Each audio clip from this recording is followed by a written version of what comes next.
This is a book called Silly Sydney, and I'm going to read it to you. Who am I? I'm Soupy Sales, that's who. That's Sydney on the cover riding a one-wheeler cycle and tipping his hat to the lion, giraffe, and the monkey and the snake. They all look like they think he's pretty silly. Open the book and you'll see another picture. That's me. The words say, Silly Sydney, adapted for this book and records by Ann and Milton DeLugg, told by Soupy Sales. Turn the next page. There's Sydney again and a dotted line for you to print your name. The name of the book, as if you didn't know by now, is Silly Sydney by Jean Bethel, pictures by Art Cummings. It also says Wonder Books, New York, next to the water. Now turn the page again and we'll start the story. Ready? Here we go.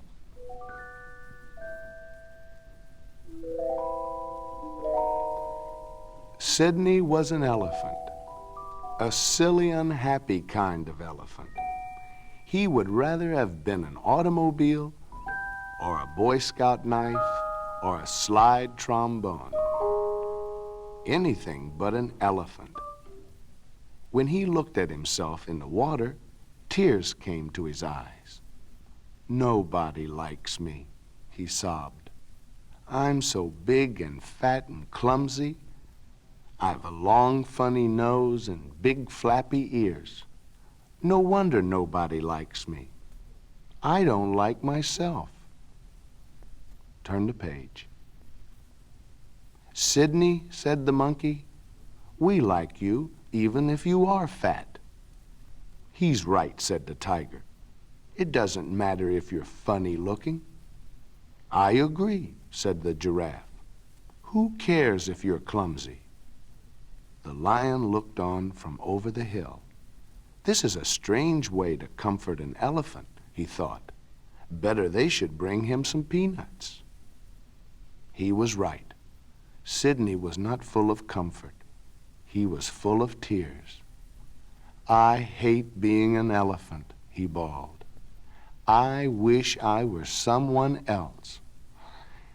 Turn the page before I cry.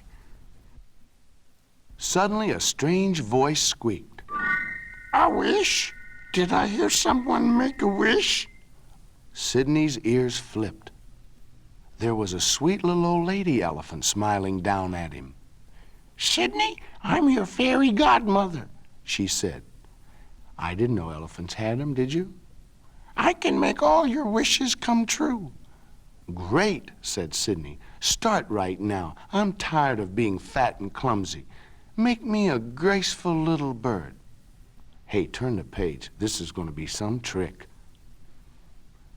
Granny stopped knitting on her afghan, waved her magic knitting needles, and said, Sydney, my boy, this seems absurd, but if that's what you wish, poof, you're a bird.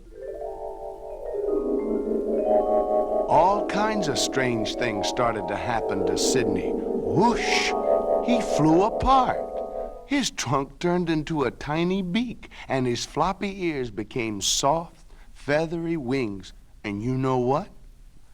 Well, turn the page and you will. Sydney turned into a bird.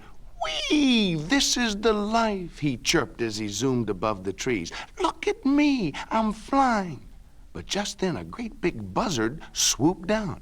Sydney was so scared he stopped flapping his wings.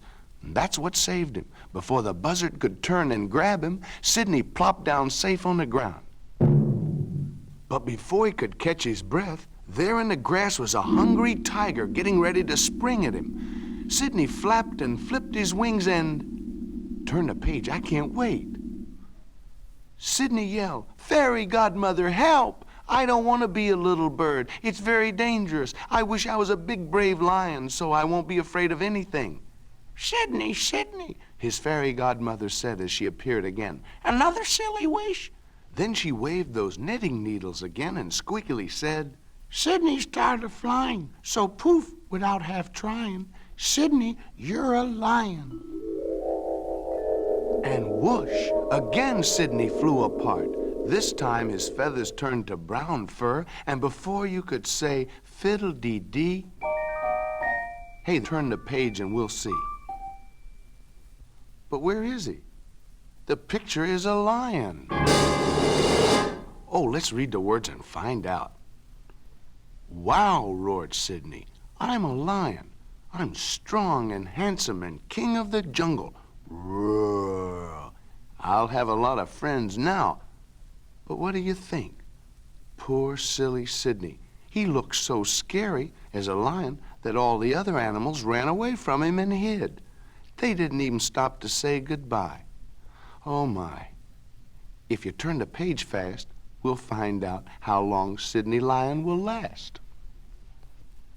Goodness me, said Sidney as he sat all alone in the jungle.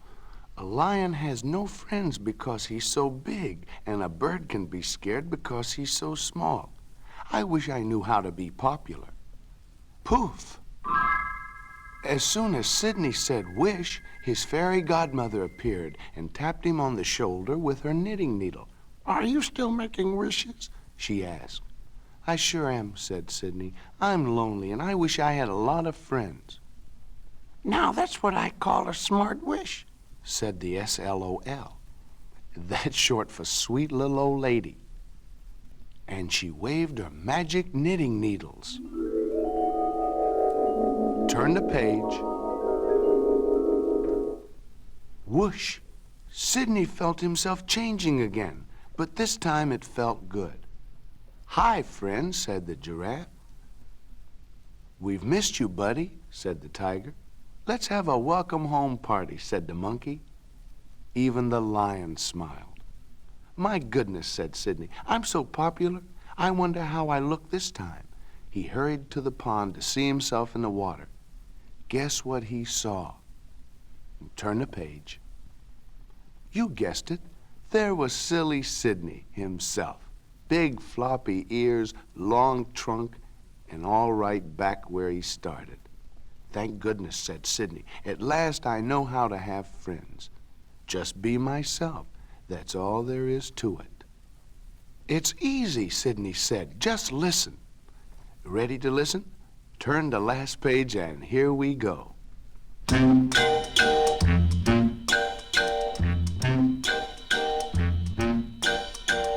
Try to be what you aren't isn't very smart.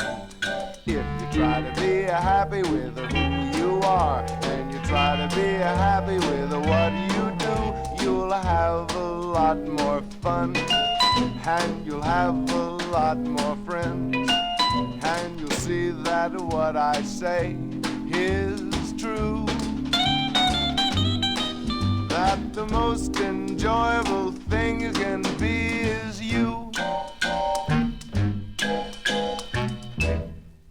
That's you.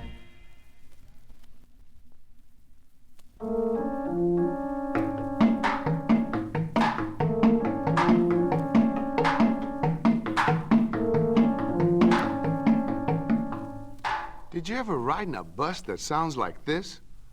When I went to school, a long time ago, I did. That's what this story's about. And there's a picture of our hero on the cover of your book.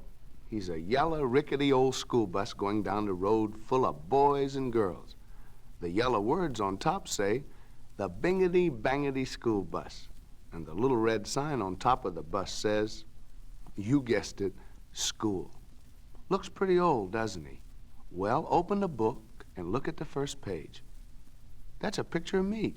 Soupy Sales. Guess I look pretty old too, huh? Right on top of my picture it says, the Bingity-Bangity School Bus, adapted for this book and record by Anne and Milton DeLugg and told by Soupy Sales. That's so you be sure and know. Now, turn the page, and there's old school Busby again, bouncing along the road. Looks like there are 4 of him. On the top of the first page, there's a dotted line where you can print your name. It says, this is my wonder book. And on the next page, it says, the Bingity-Bangity School Bus. Story by Fleur Conkling, illustrations by Ruth Wood. But enough of all that. Turn the page and let's start to read the story. Bingity-Bangity Busby was an old school bus. He got his name because he always sounded like 100 tin cans clanging as he came down the road. This morning, as usual, he rolled over the hill and screeched to a stop in front of the schoolhouse. Turn the page.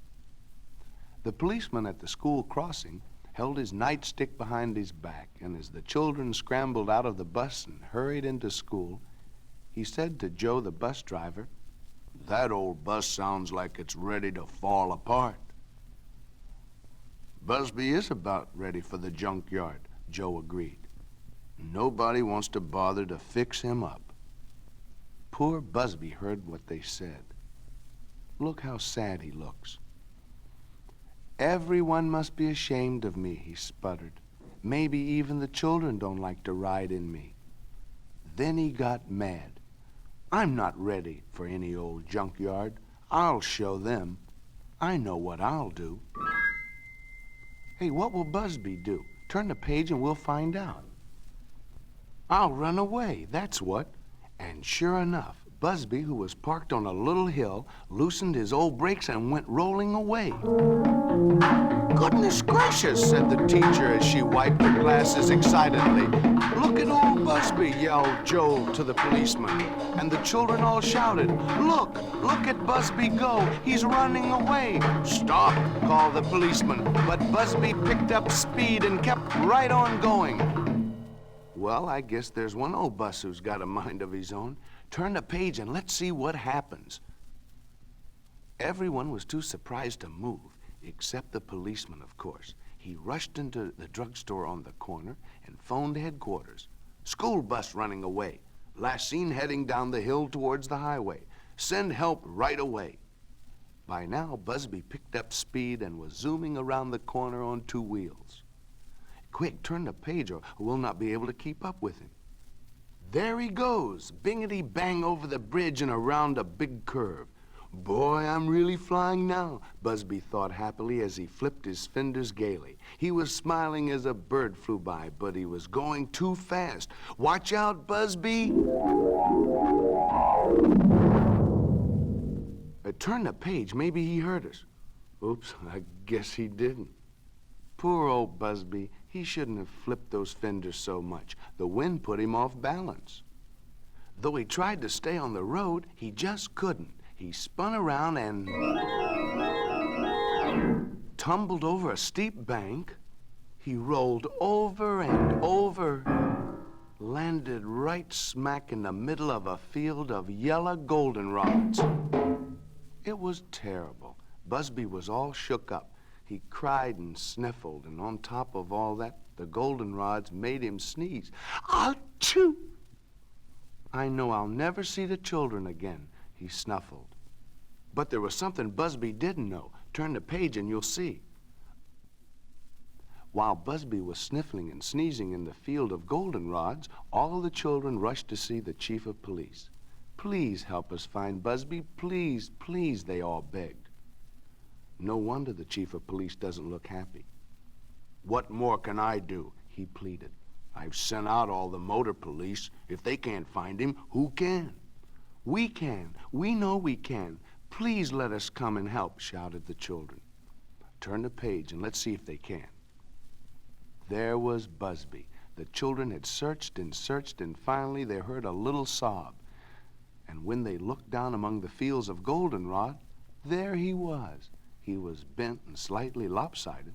He was sniffling and sneezing, but there he was.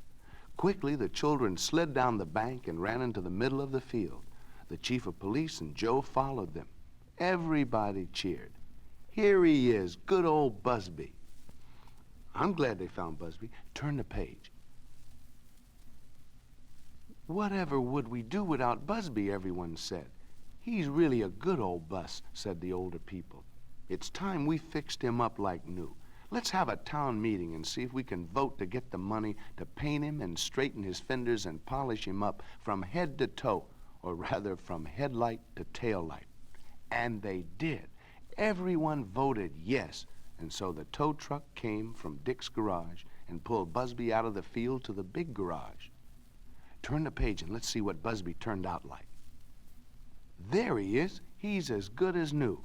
There's a big smile on his windshields, if you look closely, and he no longer goes bingity-bangity. Instead, Busby sings this little song as he rides proudly back and forth to school. Turn the page and let's listen.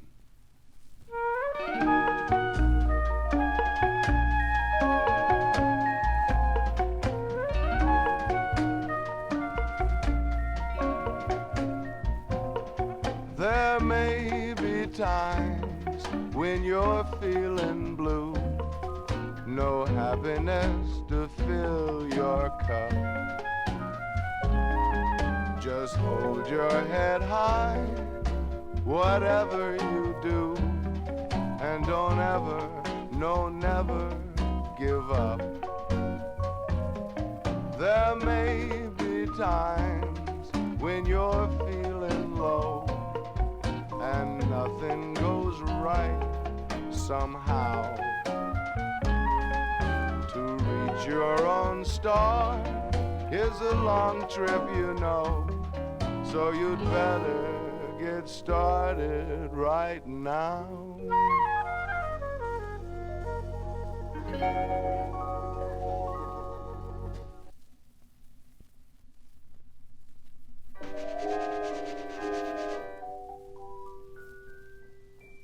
The little train that won a medal. That's what those big red words say on the cover of the book I'm going to read to you now. And there's the picture of our hero, the little blue train. He's smiling.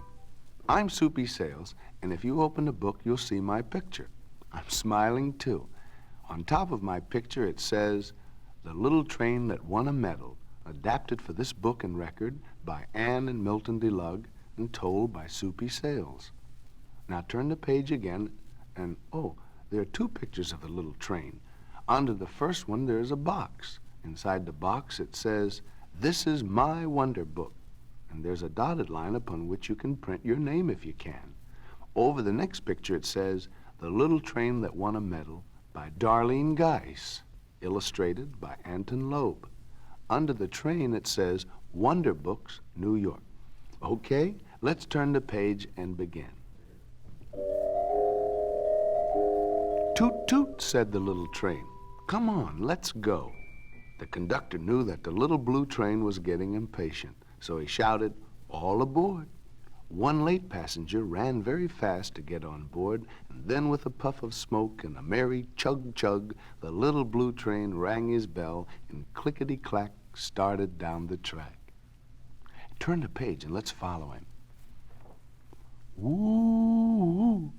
Here comes the big new train called the Silver Streamliner, and he's on the same track the little blue train is on. The Silver Streamliner was very handsome, and it went so fast that as it passed, it looked like a streak of lightning. A thin cloud of black smoke puffed out behind it, and it sounded like this. Turn the page and read with me. Children tried to wave at the streamliner, but it went by so fast that by the time they raised their hands, all there was left to wave at was the little cloud of smoke it left behind. They liked the little blue train better because he wasn't in such a hurry. When the streamliner streaked by, the little blue train always waited on a side track while it passed. He didn't mind. He thought the streamliner was wonderful. But one day something happened. Turn the page and we'll find out what. Chuggity-chug, clickety-clack. The little blue train was going down the track. He was whistling a gay tune as he went around a curve when suddenly his whistle changed to a sharp toot of surprise. There on the track ahead, standing absolutely, positively stock still, was the big silver streamliner. No one had ever seen it stop before, except in the station. There wasn't even any black smoke in the air. Something was very wrong. The little blue train chugged up to his hero very timidly. "Good morning, Mr. Streamliner. Is anything the matter?" Turn the page and we'll find out what was the matter. Look, the streamliner is crying. "Something's gone wrong with my engine and I can't get started." The streamliner sighed sadly. "I don't know what to do. I'll be late, and I've never been late before my whole life."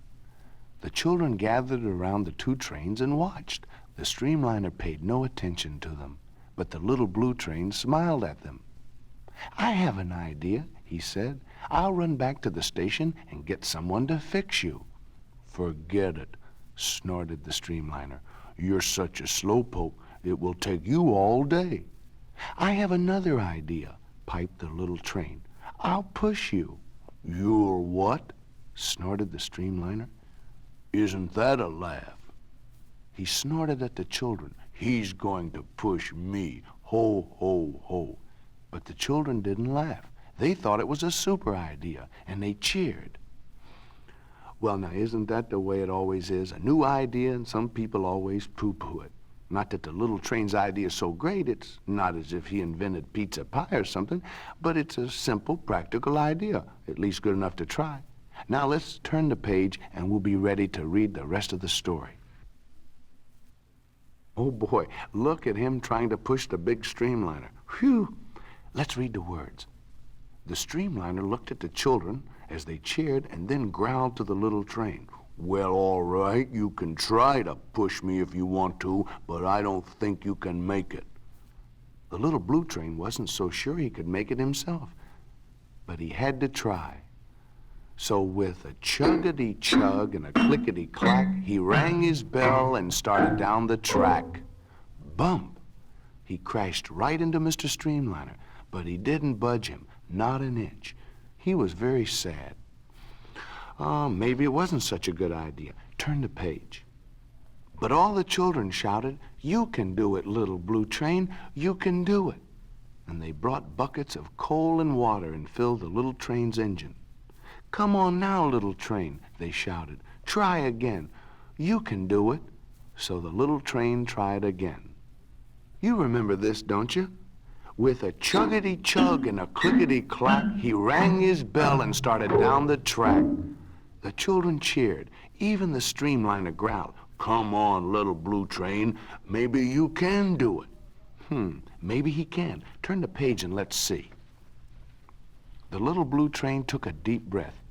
"Maybe I can do it," he said to himself. And he chugged and pushed and pushed and chugged, and slowly the big streamliner started to move.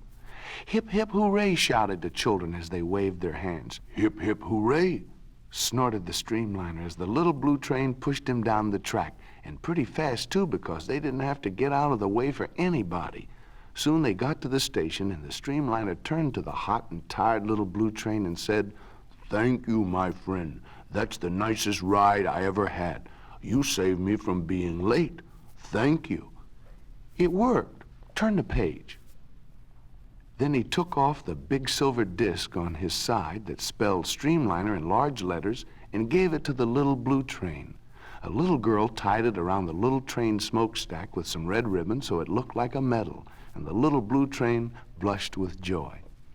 That was nice. Would you like to see the medal? Turn the page. There it is, the little blue train's medal. He is still riding through the countryside, puffing his white clouds of smoke at the boys and girls. And he still stops on the side track to let the silver streamliner speed past. But they whistle at each other now. And when the little blue train chugs back on the track, he goes clickety-clack, but also clinkety-clank. The clinkety-clank is the metal banging on his engine and making him the proudest little blue train in the whole world. Now, if you want to hear the little blue train song, turn the page and read the words and sing along with me.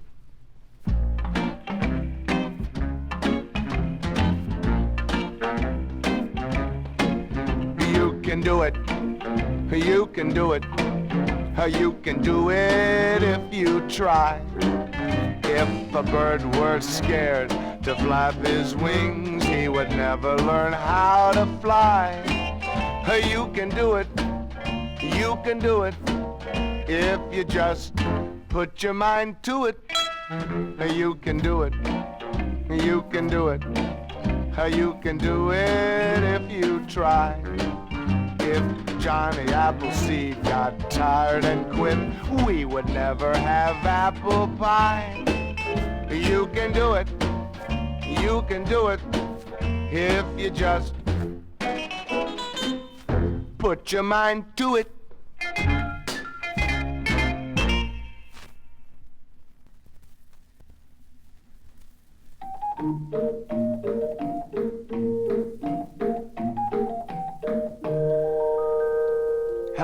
I'm Soupy, Soupy Sales, that is, and I'm going to read you the story about a chirkendoose. What's a chirkendoose? Well, look at the cover of the book. That funny little yellow fella with the big eye and the red bill is a chirkendoose. And the name of this book in big letters over his head is What Am I? Now, if you'll open the book, there on the first page, you'll see a picture of me. The words say, What Am I? Adapted for this book and record by Ann and Milton DeLugg, and told by Soupy Sales. That's me.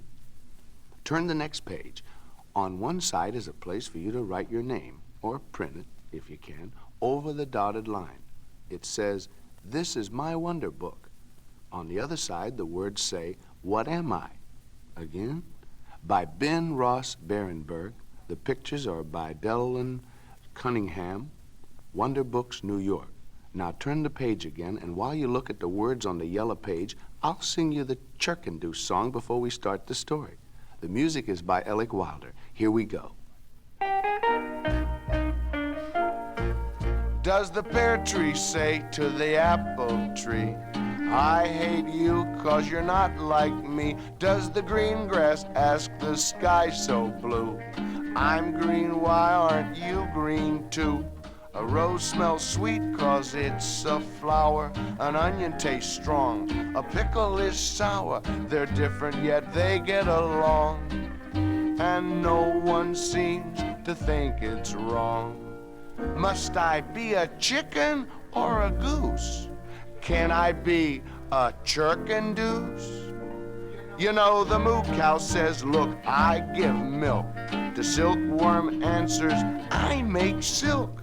The horse says, look how strong I am. The piggy answers, I give ham. My skin makes leather, snorts the bull. The sheep replies, I grow wool. Each one has its special use, and I'm sure there's one for the chirkendoose. Yes, I'm sure there's one for the chirkendoose. Now for the story. Here we go. All the animals in the barnyard were buzzing with excitement. There was a brand new egg in the hen house. No one had ever seen anything like this egg before. Turn the page and let's look. It was a speckled, spotted, polka-dotted, sky blue pink egg. The chicken and the duck and the goose and the turkey thought it was pretty funny looking. It was just a big yolk. But each of them tried to hatch it by sitting on it. Nothing happened. Then the chicken tried again. The egg hatched. You could have knocked everyone over with a feather. Out came the strangest looking bird they had ever seen. Turn the page quickly. They all started chattering at once. What a strange looking character, said the goose. What a funny head. What a peculiar bill. What a ridiculous body. What is it anyway? Asked the chicken. Hold it, please. One at a time, and I'll answer all your questions, said the strange little newcomer, and he began to describe himself. I have a head like a chicken and feet like a duck, but I don't quack and I don't cluck. I have a tail like a turkey and a body like a goose. Can't you see? I'm a chirkendoose. You're a what? Everybody asked. A chirkendoose, the little fellow bellowed. Turn the page.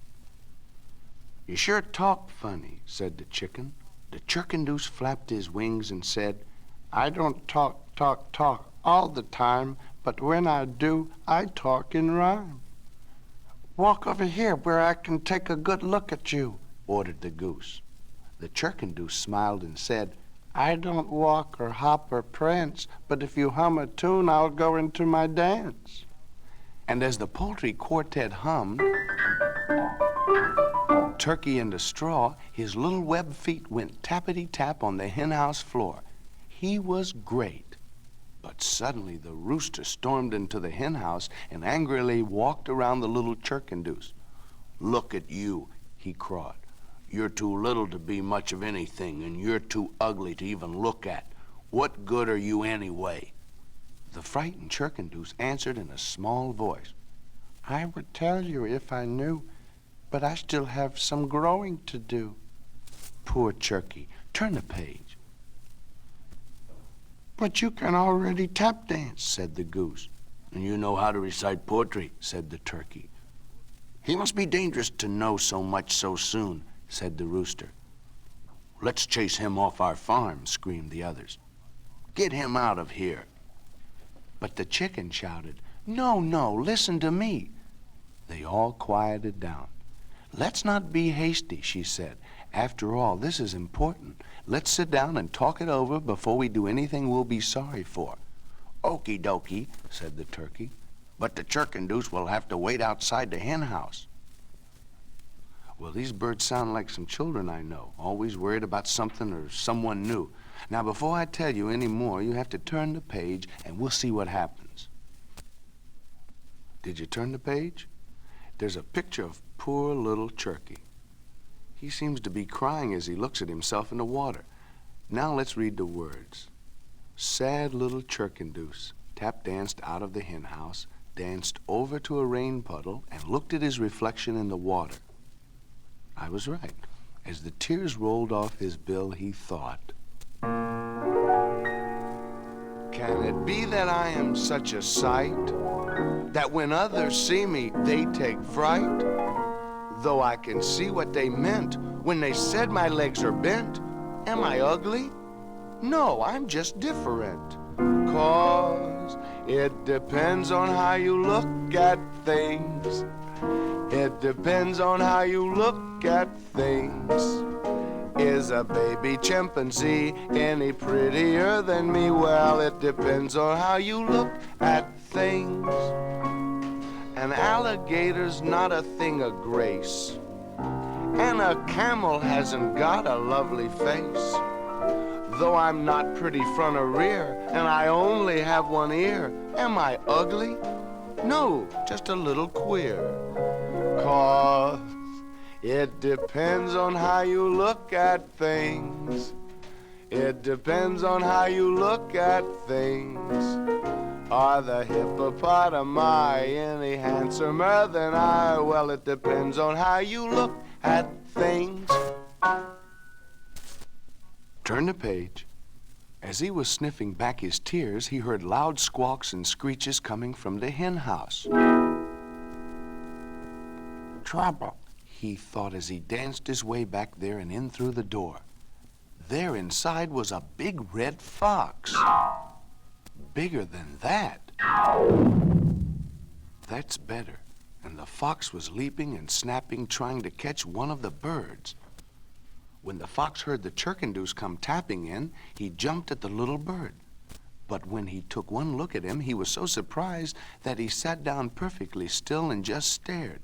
He had never seen a Chirkendoos before. Turn the page. Now, would you believe it?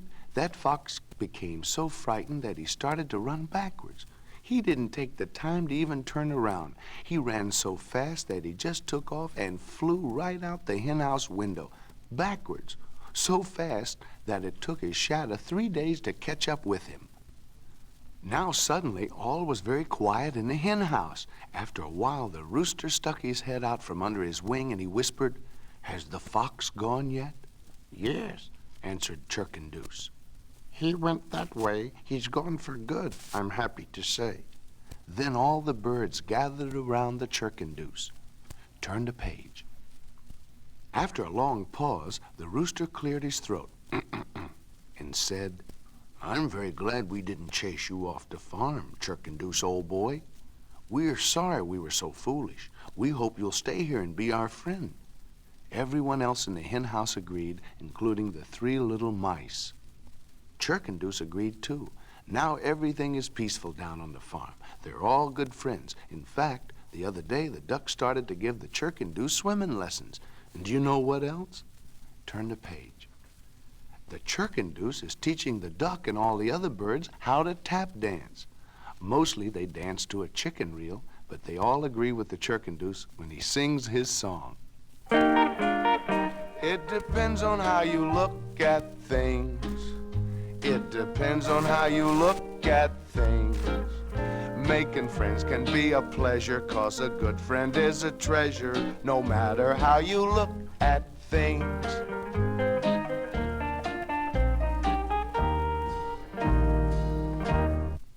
Now turn the last page.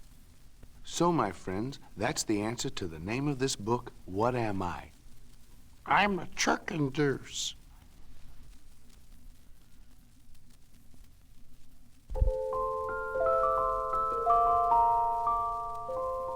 This book is called The House That Wouldn't Squash Flat.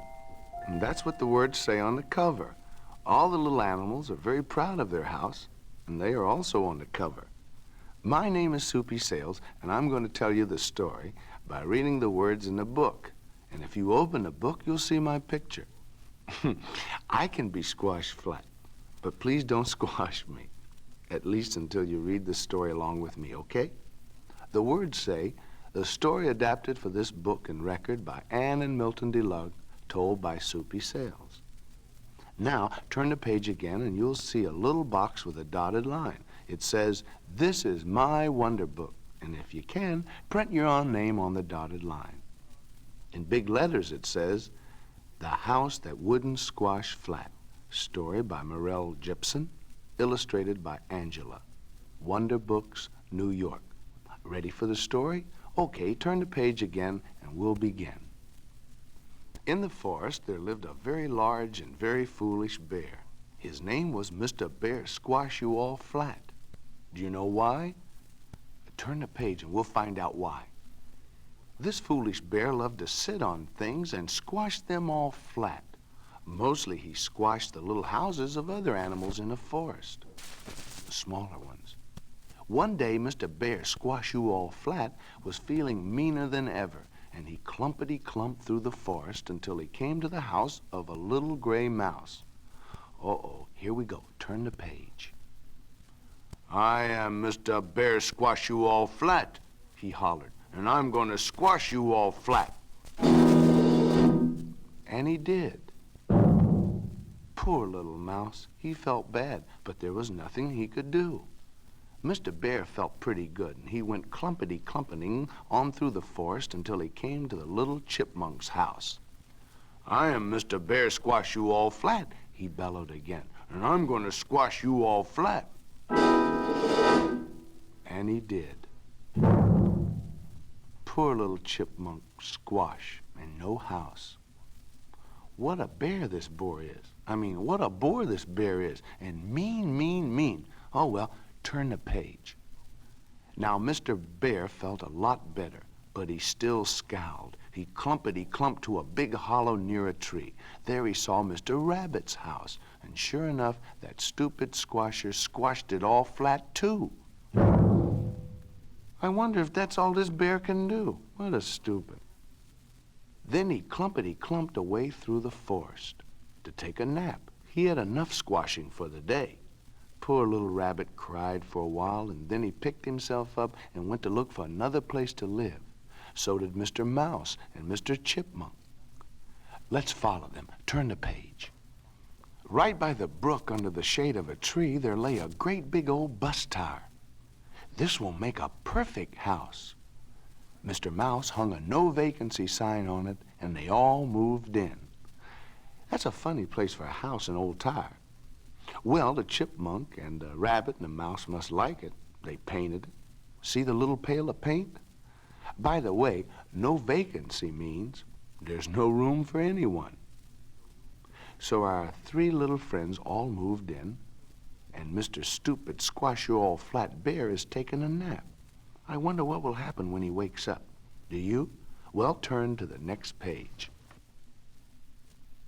It's nighttime. See the yellow moon? Here we go. Read the words with me. Later that night, the moon was still bright. The owl hooted, and down the path, clumpity-clump, came Mr. Ridiculous himself. Large, stupid, and meaner than ever. It was old Squash You All Flat himself, the neighborhood nuisance. He woke up too early, and he was as grumbly cross as ever. Soon it began to get light, and as morning came... Uh-oh, here we go. Turn the page. Did you? It's morning. Mr. Rabbit was looking out of the door of their new home when he saw him. Who? Why, Mr. Squash-You-All-Flat himself, and as usual, clumping down the road towards them. Rabbit warned Chipmunk and Mouse, and they all ran out of the house and hid behind the tree. Sure enough, Mr. Bear, who stopped by the stream for a drink, saw their old tire house. "Ha ha," he growled, "another house to squash." And he hollered his stupid, "I'm Mr. Bear Squash-You-All-Flat," again and lumbered towards the tire. Turn the page.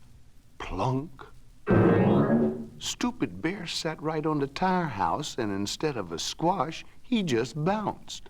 The tire was the same as ever. He was mean to start with, so you can imagine what this did to him. He was furious, so he lowered his head and ran towards the tire as fast as he could. Clumpity-clump, clumpity-clump. Quick, turn the page. He landed kerplunk with all his might, and he bounced up in the air so high that he cracked his stupid head on the lowest branch of the tree and landed with a hard thump on the hard ground. "Oh," he growled as he rubbed his back. "Oh." Here was a house that wouldn't squash. He couldn't understand it because he was stupid, so he limpity-limped home instead of clumpity-clumpeting. Then, hurry, turn the page. The mouse, the chipmunk, the rabbit, and all their friends were so happy to get rid of the big pest, they had a party. As for Mr. Bear, well, turn the page. He never again came back to that neighborhood. And what's more, he never squashed anything again, but never again. Now, there's a lesson in this story. Here goes.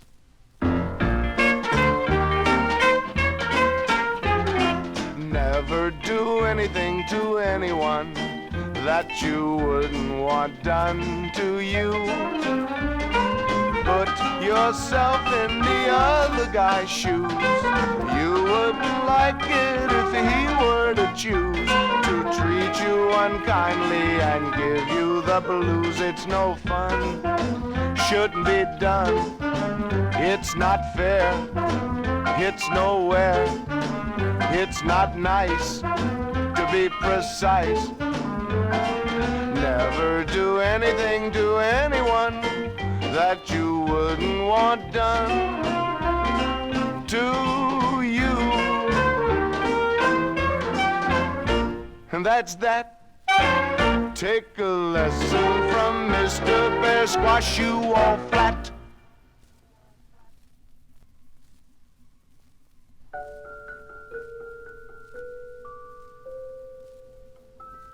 Do you go to school? If you don't, you certainly know someone who does. Did you ever hear of a cat or a dog going to school? Well, they do, to be trained sometimes. But did you ever hear of a giraffe going to school? Well, I have. And my name is SOUPY Sales, and I'm going to read you the story about just such a giraffe. That's a picture of the giraffe I'm talking about on the cover. 4 little girls are riding on the giraffe's back. The words say, "The giraffe who went to school." It's a cute picture, and if you open the book, you'll see another cute picture. Did you? That's a picture of me. The words say, "The giraffe who went to school," adapted for this book and record by Ann and Milton DeLugg, and told by SOUPY Sales. Turn the page now. There's that giraffe again, and she's looking at a white sign that says, "This is my wonder book." There's a dotted line on which you can print your own name if you can. If not, ask Mommy or Daddy to help you. Now, turn the page again. There are the 4 little girls, and they're waving at the girl giraffe. She must be a girl, 'cause she's wearing a flower hat. Underneath it says, "Story and Pictures by Irma Wild, Wonder Books, New York." On top it says, that's right, "The Giraffe Who Went to School." Now we know. Let's start reading the story. Turn the page. Miss B and Miss D were two sweet school teachers. They taught 4 sweet little girls in a big old-fashioned schoolhouse. Well, turn the page. Miss B and D are waiting. The 4 little girls were named Amy, Karen, Susie, and Pam. They learned how to read, write, sing, and sew. They also learned games like All Around the Mulberry Bush. Oh, stop. Back to the story. Turn the page.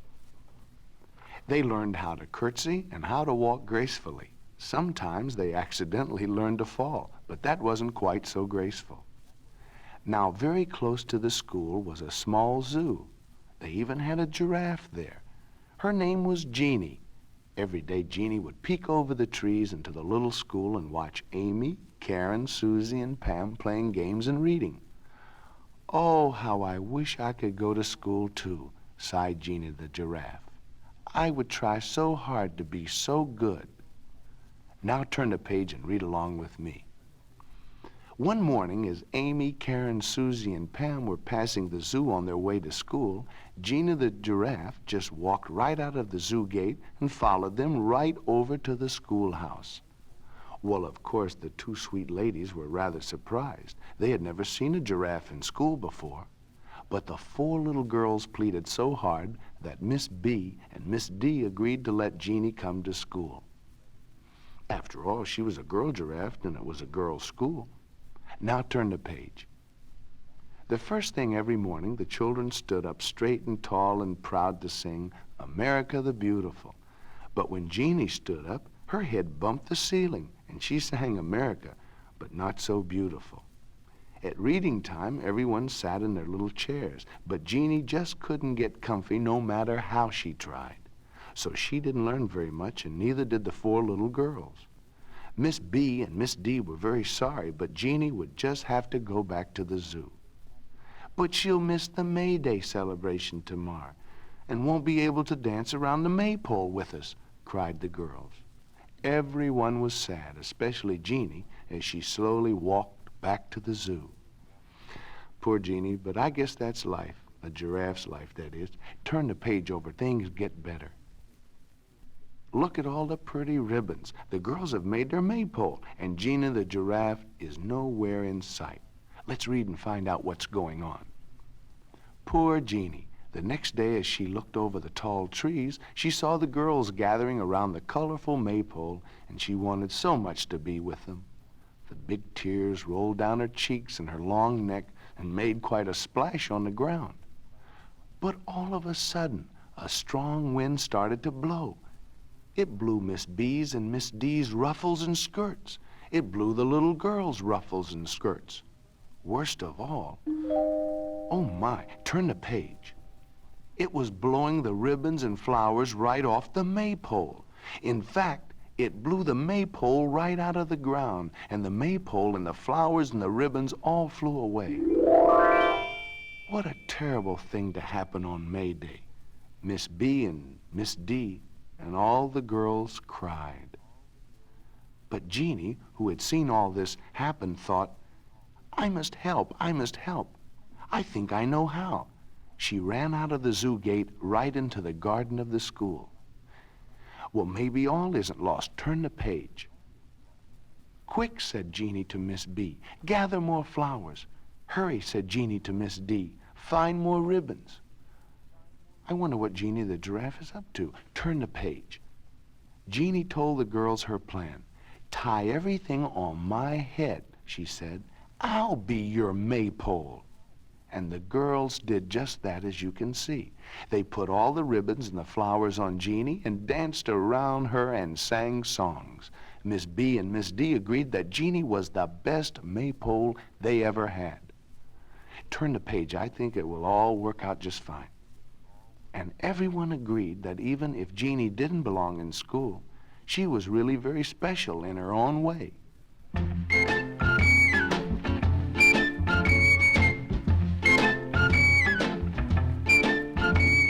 Everyone is really very special, and each has his own special place.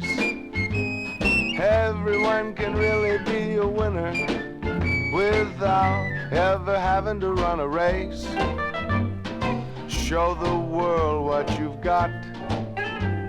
Everyone has a special job. You can be an astronaut or a man who makes a thingamabob.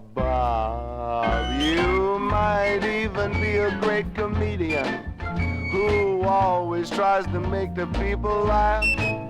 Just do what you're best suited for. Take a lesson from Jeannie the giraffe.